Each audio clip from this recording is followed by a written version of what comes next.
Bonjour tout le monde, je profite de ma petite marche matinale pour vous tourner une petite vidéo.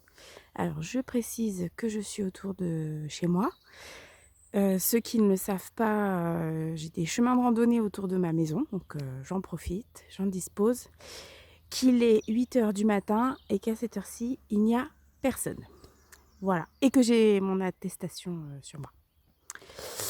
Donc je voulais vous tourner une petite vidéo sur mon expérience en tant que maman d'un bébé avec, reflux, puisque c'est mon cas, puisque Aline, qui a 4 ans et demi, est née avec un RGO, donc reflux gastro-œsophagien interne. C'est-à-dire que ça ne se voyait pas, forcément à l'œil nu. Elle vomissait, mais pas toujours. Massif. Voilà, donc pour vous donner un massif, ça veut dire que pendant, quand on a fait l'échographie, pendant, 2 minutes, il y a eu 3 reflux à l'échographie.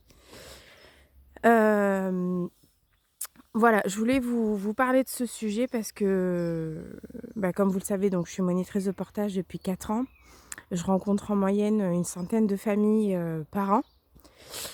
En atelier portage et à travers les différents événements que j'organise et il y en a de plus en plus, j'ai l'impression. Alors soit il y en a de plus en plus, soit on diagnostique, le RGO, «plus facilement» entre guillemets. Peut-être qu'avant, un bébé qui pleure, juste on disait qu'il pleurait et puis, c'était normal et on se posait pas plus de questions que ça et que ça allait passer. Maintenant on cherche un peu plus à savoir pourquoi les bébés pleurent. Et voilà, donc j'en rencontre beaucoup à travers mes ateliers portage et je sais à quel point c'est dur pour les parents de vivre avec un bébé avec un RGO. Donc pour l'histoire, en fait, donc Aline, elle est née à 38 semaines, enfin elle est née 10 jours, une quinzaine de jours avant le terme. Elle a été allaitée, dès le début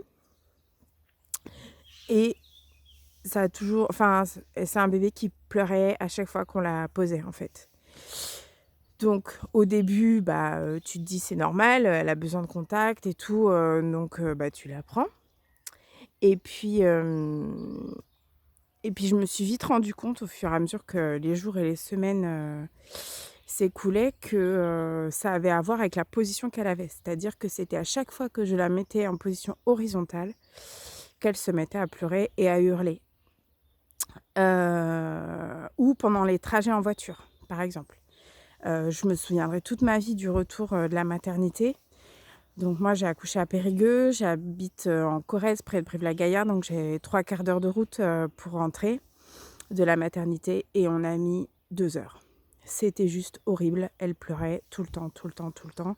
Donc il fallait s'arrêter très régulièrement pour la remettre au sein, pour la reposer dans le cosy, enfin c'était juste, l'enfer, quoi.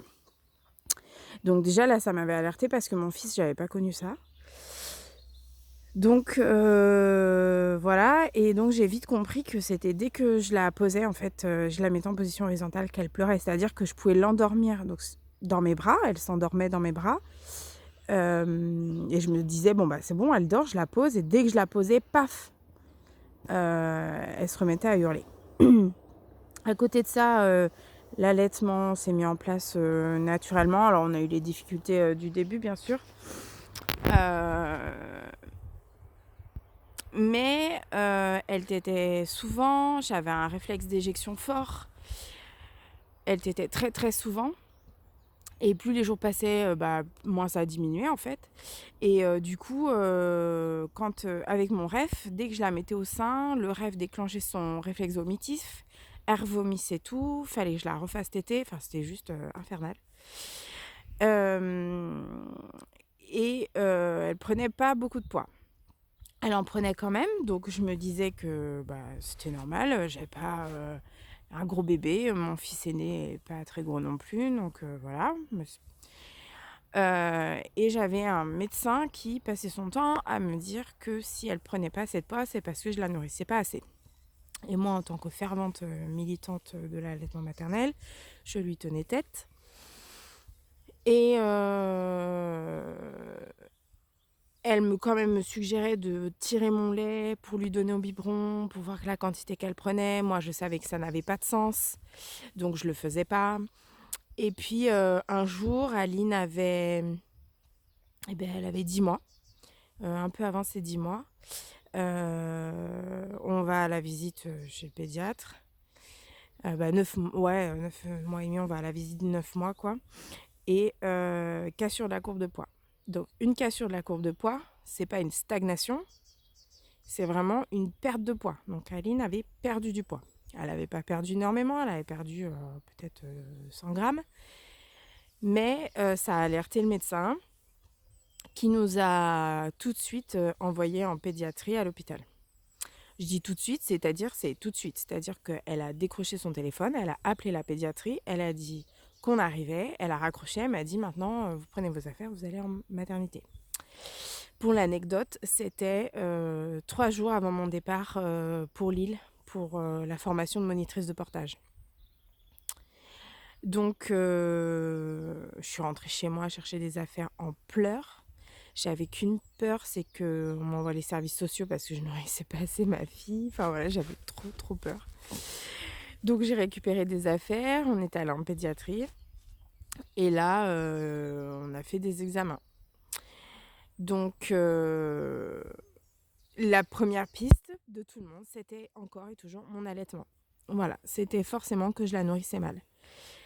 Donc, comme je dis toujours, de toute façon, quoi qu'il arrive à vos enfants, c'est toujours la faute de la mère. Moi, on ne m'écoutait pas.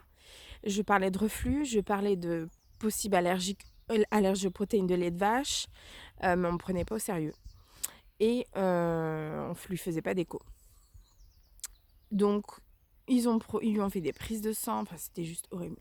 Prises de sang, en plus elle était en DME et à l'hôpital, ils lui donnaient des purées à la cuillère, donc elle mangeait pas. Alors qu'à la maison, elle mangeait bien. Etc., etc., etc. Pour au final nous faire sortir avec de l'inexium. J'ai pu partir en formation avec elle après. Et au retour, on a fait faire une écho. Et là, le diagnostic a été posé, reflux gastro-œsophagien massif. À partir du moment où le diagnostic a été posé, ça a été quand même beaucoup plus facile pour nous parce que toute la culpabilité qu'on avait, parce que forcément, même si tu crois que tes choix sont bons, tu te poses la question quand même de savoir si ils ont peut-être raison en fait. Et qu'est-ce que tu dois faire? Alors avec Aline, j'ai pas pu arrêter l'allaitement maternel parce que de toute façon, elle refusait, j'ai essayé hein, bien sûr, elle refusait toute autre source alimentaire que le sein.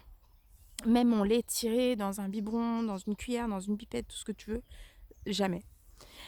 Et en même temps, on a découvert son allergie aux protéines de lait de vache. Donc voilà. Après, donc pendant cette presque une année, quoi, je l'ai porté.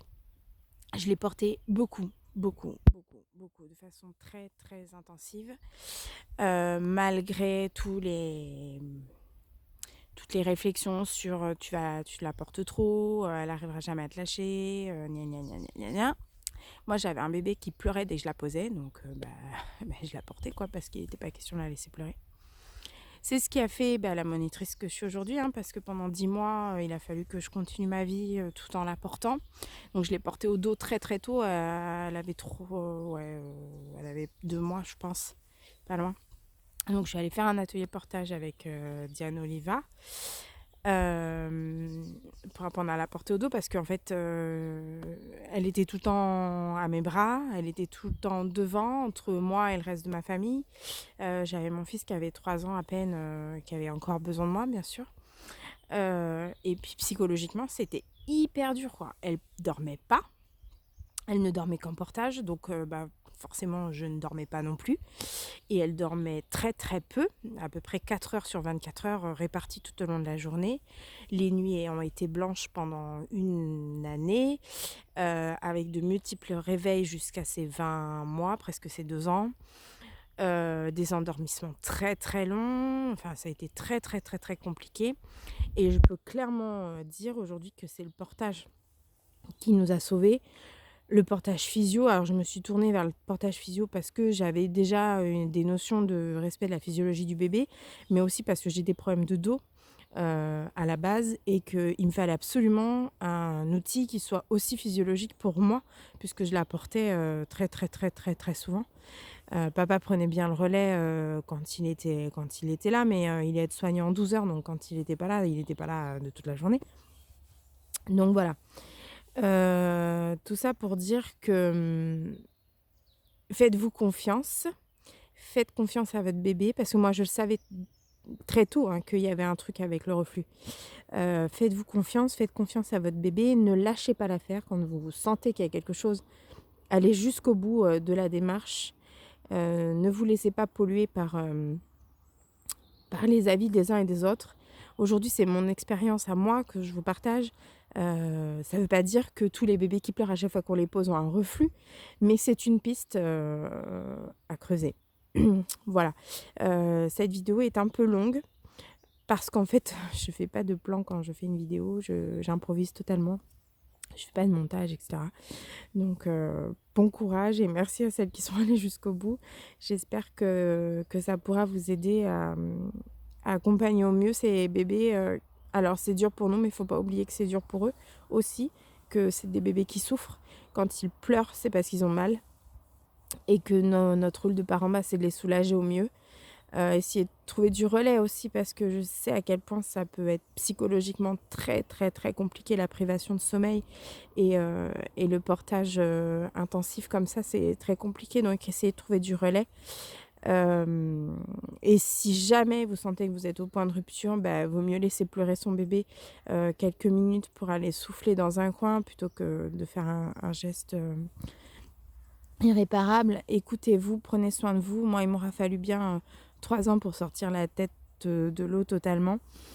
Heu, mais ça passe, voilà. Moi, j'ai une expérience assez, extrême du RGO. Heu, Tout le monde, ne passe pas, 3 ans à régler cette problématique, mais parce que forcément, il reste des stigmates après. Heu, mais faites-vous confiance, surtout faites confiance à votre bébé et surtout, surtout, surtout, prenez soin de vous. Vous êtes, la personne sur laquelle votre bébé tient et avant de pouvoir prendre soin de lui, il va falloir prendre soin de vous en premier. Donc voilà. Allez, je vous souhaite une bonne journée et à bientôt.